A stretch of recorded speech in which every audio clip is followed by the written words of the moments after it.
Okuva Sabbiiti ewedde abakulisito okuva mu ssaza ly'e Masaka bali mu bweraliikirivu olwa Father Deusdedith Ssekabirwa okuwambibwa abakuumaddembe. Ab'e Masaka nga bakyemagazza ate amagye ne gafulumya ekiwandiiko ekiraga nti Father ono ali mu ngalo zaayo. Ow'obuyinza wenna yatutte Father waffe tuyambe omutuddize. Father alina abaana baalabirira. Ono si ye yekka azze awambibwa abakuumaddembe wabula bannabyabufuzi bangi naddala ab'ekibiina ki NUP bazze babuzibwawo mu ngeri etategeerekeka.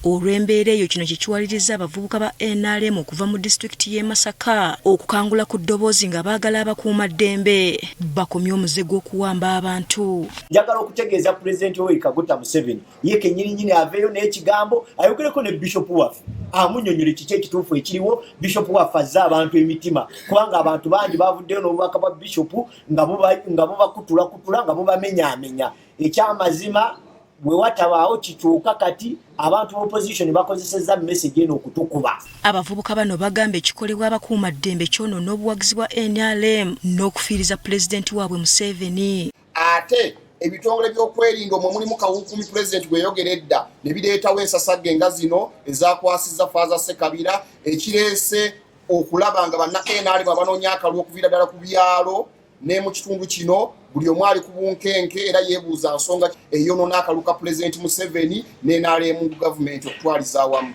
Bano nga bakulembeddwa mu Gonzaga Muteesaasira bataddemu amaanyi mangi mu kunoonya akalulu naddala okuviira ddala ku muntu wa wansi kyokka ate abakuumaddembe ne bawamba abantu bo kye bagamba nti bakikola n'ekigendererwa ekyokubakyayisa abantu. Naye bwe tuba nga tutaddemu amaanyi ago ate ne kituuka ssaawa zino ab'ebyokwerinda ne baagala ate amaanyi ge tutaddemu bagoonoone mu bwangu obw'ekitalo. Ate mu disitulikiti y'e Ssembabule Nina Kankunda abangi gwe bamanye nga Nina Rose nga yeesimbyewo okuvuganya ku kifo ky'omubaka akiikirira Ssembabule mu paalamenti atalaze essaza lye Lwemiyaga ng'asaba abantu okumulonda abakiikirira awamu n'abakulembeze ba NUP.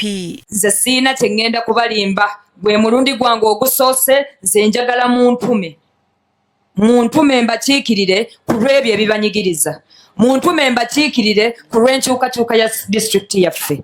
Kankunda ng'akyali mu Ssembabule ne muto wa Pulezidenti Museveni Godfrey Soda asiibye mu magombolola okuli Kawanda ne Rugusuru agasangibwa mu ssaza lya Mawogola North ng'akuyega abaayo okumulonda.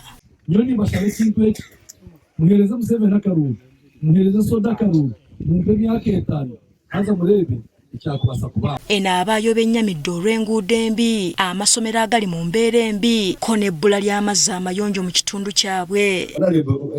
Sitine mu irwaro, sitine mu dduuka, sitine mu isomero, sitine mu kantu koona yabihingi n'abayizi akabakutosha Pulezidenti Museveni yatusangira omuli nkaaga. Godfrey Soda asuubizza abantu bano nti ajja kubayambako ku bizibu ebimu ng'okubatuusiza amazzi amayonjo. LC eby'amasomero n'amalwaliro tibyahati bigenda obwire nango n'obwakuba amaizi tube tulina ekizibu kya bajeti y'ihanga mbweni mbasaba mbwe by'amaizi katube nitunywa damu zaitu rero tutararya omukaruuzi ebyo byona. Pulezidenti Museveni asuubira okutandika okunoonya akalulu mu disitulikiti y'e Masaka Sabbiiti eno.